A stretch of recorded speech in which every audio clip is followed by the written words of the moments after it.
Hey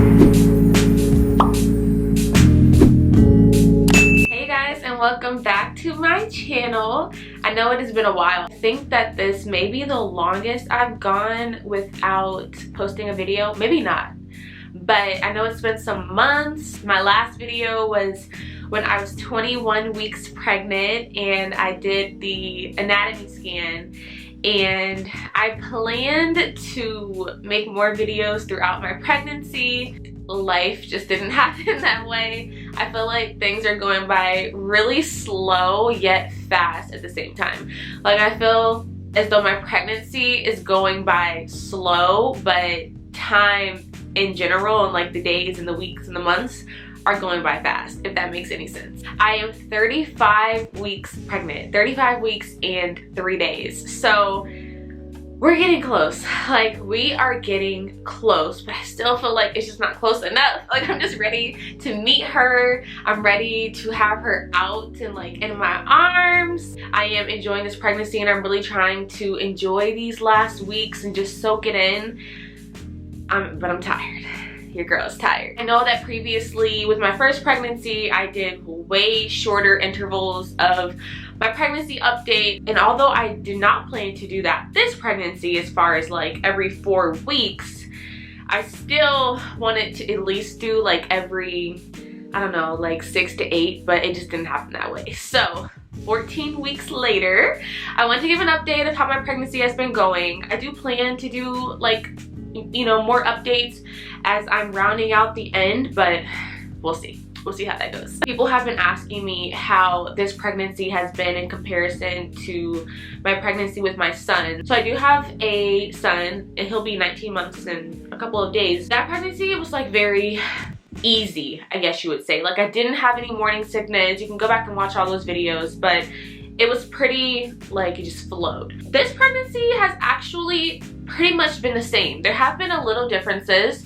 I will say that I do feel way more tired this pregnancy, but that could be a variety of factors. One, when I was pregnant with my son, that was like right in the pandemic. I found out that I was pregnant January of 2020, and the pandemic happened March 2020. So I was able to be home more, you know, like nothing was really open. I was at home relaxing, quarantining as the rest of the world. So it was a lot easier to, you know, chill, take naps. I didn't have any other kids to take care of. I will say other differences. Well, let me get my phone and see, because I've written them down. But other than that, like, these pregnancies have been pretty much the same. I will say that my son was like way more active. When I say way more active, I mean, I look back at videos that I took of him moving in my belly, and he was just all over the place. My girl that I'm pregnant with right now, she's definitely consistent in her movements, but they just kind of like flow more. Like, my son was doing karate in there, like you would see something here and here and here,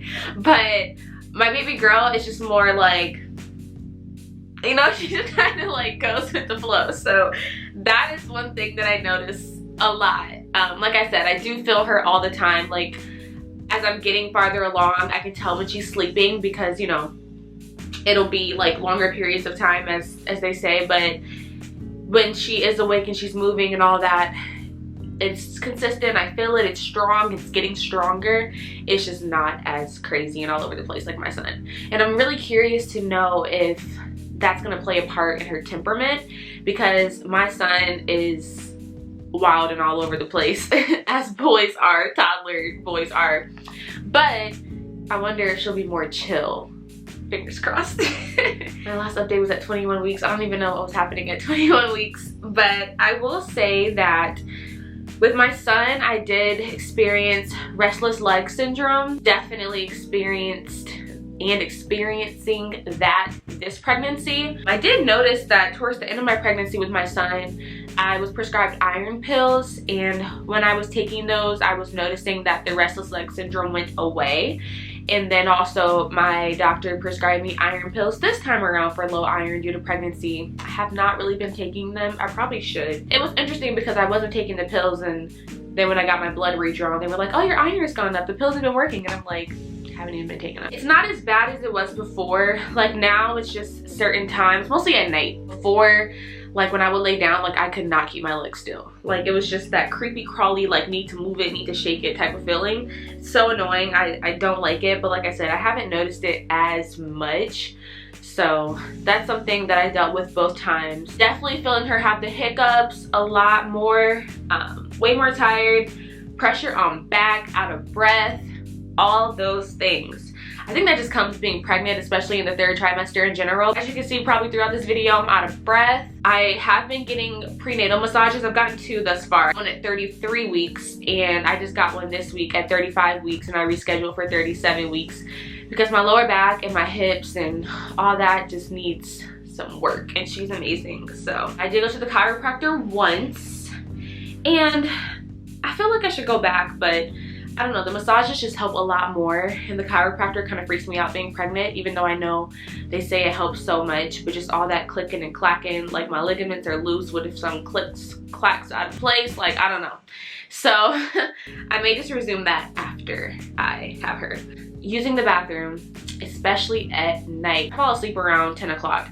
I can cut off my liquids at like 8 p.m. It doesn't matter, I'm still going to the bathroom 3 or 4 times a night. So you know, that's just comes the territory. Her movements have been getting a lot stronger. She's getting bigger. I had my baby shower at 31 weeks, which was really fun because I didn't have a baby shower with my son just due to COVID, and most of my family and my husband's family live in the Midwest. It was just a lot. So I didn't really plan to have a baby shower this time around either, but after some convincing, you know, of my husband and just thinking about it more, I'm like, okay. And I'm really glad that I did because it was so fun. I was able to go back home. I had it in my hometown of Indianapolis, so I was able to invite my friends. My friends from Atlanta went down, or up, I guess, and it was really, really great. So I'm glad that I did that. Definitely been feeling Braxton Hicks, and I think in my last update video I mentioned that I spoke to my doctor about how I was feeling them kind of early on, and she mentioned that was very common in moms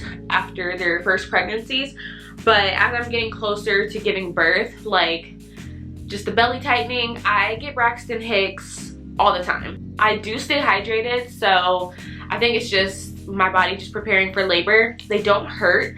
I've had a couple more recently, like this week, where it kind of takes my breath away. I have to like really like breathe through it, and even felt like some cramping, some lower cramping during it. So I'm like, what's going on? What else? I am pre-registered at the hospital, so got that out of the way, getting everything ready for maternity leave. I have a few more weeks and I'll be off for quite some time, which is really great. I feel her so low. I texted my mom the other night, like, I feel like this girl's hand is about to just like come on out. Like she feels so low. Like I feel her in my hips all the time. More recently, I felt her like pressing against like my cervix and like my bladder. Like she's positioning herself for sure. And like I mentioned, I'm 35 weeks now, but we got an ultrasound at 34 weeks, a growth scan, and she was weighing 5 pounds 4 ounces, and they said that she was head down. My next appointment is on Tuesday when I turn 36 weeks, and they're gonna do a cervix check. Is that what they call them? Cervix checks? Yeah. And I'm so curious to know if I'm dilated at all, which I know like dilation, if your body's not ready, you can stay dilated, you know, forever. But I'm just curious to know because I've been feeling this girl low. Like she has just been low. So I'm curious to know. One of the biggest things that I experienced in this pregnancy that I did not experience in my last pregnancy is reflux or like heartburn or things like that. Like there was a week or two where I felt that I was getting reflux or heartburn, whatever you want to call it, from nothing. Like I would just drink some water and then I felt it. It's not even from eating something specifically. I can eat a candy bar or I can eat a bag of chips or ice and I have it. And it's the worst at night. There was one night where I literally could not even sleep because I just kept waking up from that feeling, and it's just horrible. So I did not experience that with my son a lot, maybe like once or twice, but it was only when I like ate red sauce, like if I ate pizza or if I had like spaghetti or something with red sauce, which makes sense. But this time around, like it can be from anything, and I experience it way more often. So that's one difference. Another thing is that my appetite has been all over the place. I was having cravings in the beginning, but now it's just kind of like whatever sounds good that day, if anything even sounds good. I never know what I want to eat. I have no desire to cook because it's just, I don't know like what to cook. I don't know what to eat. I don't know what sounds good. Like, it's so annoying and frustrating. I've been ordering out a lot. Sometimes I have an appetite, sometimes I don't have an appetite, which I know that I need to eat. So it's like, okay, what am I gonna eat right now? I'm not really hungry.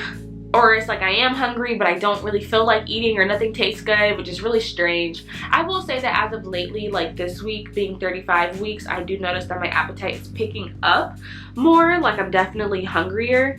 It's still just no desire to really eat. So that's different. One really cool and interesting thing is with my son, I track weekly, like all of my symptoms, what I was feeling, but with my daughter, I just have not been doing that. I'll say that when I went to my 34-week appointment with my son, I weighed 151.8, and it's so strange because when I went to my 34-week appointment last week, I weighed 151.8. How crazy is that?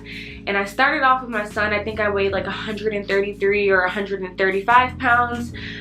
Same with my daughter this time around. I think I started off weighing 133 pounds. So I'm like gaining the same amount of weight. So that's really cool, I thought. Like, wow, even to the 0.8, like the same exact thing. Her nursery is finished, which I'll be doing a nursery tour. Haven't decided when I'm gonna do that. I don't know if I wanna wait until she's here to do that, or if just I want to do it beforehand. I do have like some time off before my due date. I'm in her room now, so you can kind of see in the back a little bit, but I'm definitely gonna do a nursery tour because her room is just so cute and I'm just so proud of it. My hospital bags are packed. I'm about to film a what's in my hospital bag, and I had to pack my bag, the baby's bag, and then I packed a just in case bag for my son because I don't know when I'm gonna go into labor, so I don't know like if I'm gonna need someone to watch him or come over or what, so I just packed a little overnight bag for him just in case. So I'll like even show what's in that, things that I'm doing to prepare for labor. So I haven't like done anything to like self-induce or like naturally induce myself because like I said, I'm only 35 weeks. Just for now, things that I've been doing these past few weeks, since about 32 weeks, I have been drinking this labor prep tea. I think it's by the Pink Stork brand, but I really like it. I first was drinking like 1 cup hot like a night, and then I decided like I would wait until it cooled off, and then I don't like to drink hot tea that was, or cold tea that was hot, you know, hot tea that turned cold. I either want like hot tea or iced tea. So I got this huge mason jar that holds a gallon, and I've just been brewing about a gallon, pouring it over ice with a splash of lemonade. So that's been so much better because I just drink it throughout the day. Started off with 1 cup a day, now I'm at 2 cups a day. I'll probably increase that to 3 cups a day around like 36 weeks. The labor prep tea has like red raspberry leaf, chamomile, and some root. I can't remember, but yeah. Been drinking that, and I did drink red raspberry leaf tea with my son when I was pregnant with him, but I wasn't very consistent with it. I've been way more consistent with it this time. And also I have a yoga ball, which I try to get on it as much as I can. I did use that way more with my son. I do a lot of like hip exercises, lots of stretches, lots of yoga like exercises, not full flows because I'm just tired, but lots of like child's pose and just doing things to engage my pelvic floor and open up my pelvis and get my hips ready and my lower back, getting some pressure off of that. So been doing a lot of stretching, the labor prep tea, which is like red raspberry leaf tea, and that's pretty much what I've been doing. So I hope that you guys enjoyed this video. I hope to give a couple more updates before I give birth. We'll see how that goes. But if you have any questions, any comments, leave them below. Make sure you subscribe, and I'm so excited to complete this pregnancy and meet my daughter. I'm just so ready to meet her. So I'll see you guys next video. Bye.